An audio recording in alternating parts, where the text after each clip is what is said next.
इन दिनों अमेरिका में गुब्बारे की वजह से हड़कंप मचा हुआ है। इस बीच रिपब्लिकन पार्टी के सांसदों ने रविवार को चीन पर इस संदिग्ध निगरानी गुब्बारे के जरिए जानबूझकर अमेरिका के संवेदनशील सैन्य ठिकानों की जासूसी करने का आरोप लगाया। इसके साथ ही उन्होंने आरोप लगाया कि चीनी गुब्बारे के अमेरिकी हवाई क्षेत्र में ऊंचाई पर उड़ने की जानकारी मिलने पर बाइडेन प्रशासन ने उसे तत्काल मार गिराने का आदेश नहीं दिया। ऐसे में उसने चीन को अमेरिका की खुफिया सूचनाओं तक पहुंच दे दी। वहीं चीन ने अमेरिकी सेना द्वारा उसके कथित मौसम अनुसंधान गुब्बारे को मार गिराने की घटना पर कड़ी प्रतिक्रिया दी है। उसने अमेरिका पर बिना विवेक के बल प्रयोग करने का आरोप लगाया है। अमेरिकी आसमान में चीनी गुब्बारा उड़ने की घटना ने पहले से ही तनावपूर्ण दौर से गुजर रहे चीन अमेरिका संबंधों में तल्खी और बढ़ा दी है।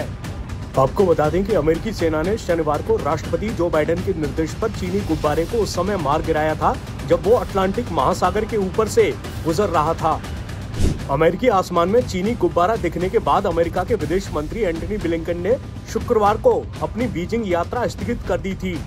वहीं चीन के रक्षा मंत्रालय ने गुब्बारे को मार गिराए जाने के बाद एक बयान जारी कर कहा था कि वो उसकी प्रतिक्रिया में जरूरी कदम उठाने का अधिकार रखता है। अमेरिका के रक्षा और सैन्य अधिकारियों ने बताया था कि चीनी गुब्बारा 28 जनवरी को अलेउतियन द्वीप समूह के रास्ते अमेरिकी वायु रक्षा क्षेत्र में घुसा था और अलास्का में काफी समय उड़ने के बाद 30 जनवरी को कनाडा के हवाई क्षेत्र में दाखिल हुआ था। 1 फरवरी को इसने वापस अमेरिकी हवाई क्षेत्र में प्रवेश किया और उत्तरी इदाहो के ऊपर उड़ने लगा। इसी दिन व्हाइट हाउस ने कहा था कि राष्ट्रपति बाइडेन को अमेरिकी हवाई क्षेत्र में चीनी गुब्बारा उड़ने की जानकारी दी गई है। इस पर सीनेट में रिपब्लिकन पार्टी के नेता मिच मैककॉनेल ने कहा था, ये बताता है कि गुब्बारे को अलास्का और कैरोलाइना के बीच कहीं भी सुरक्षित रूप से मार गिराया जा सकता था, लेकिन ऐसा किया नहीं गया। वहीं वरिष्ठ डेमोक्रेट नेता चक शूमर ने रिपब्लिकन पार्टी की आलोचना को राजनीतिक और अपरिपक्व करार दिया है।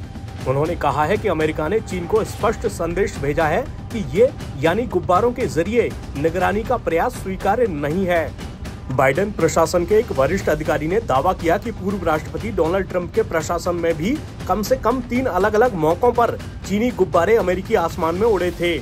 इनमें से एक घटना बाइडेन के राष्ट्रपति पद संभालने के कुछ दिन पहले की है।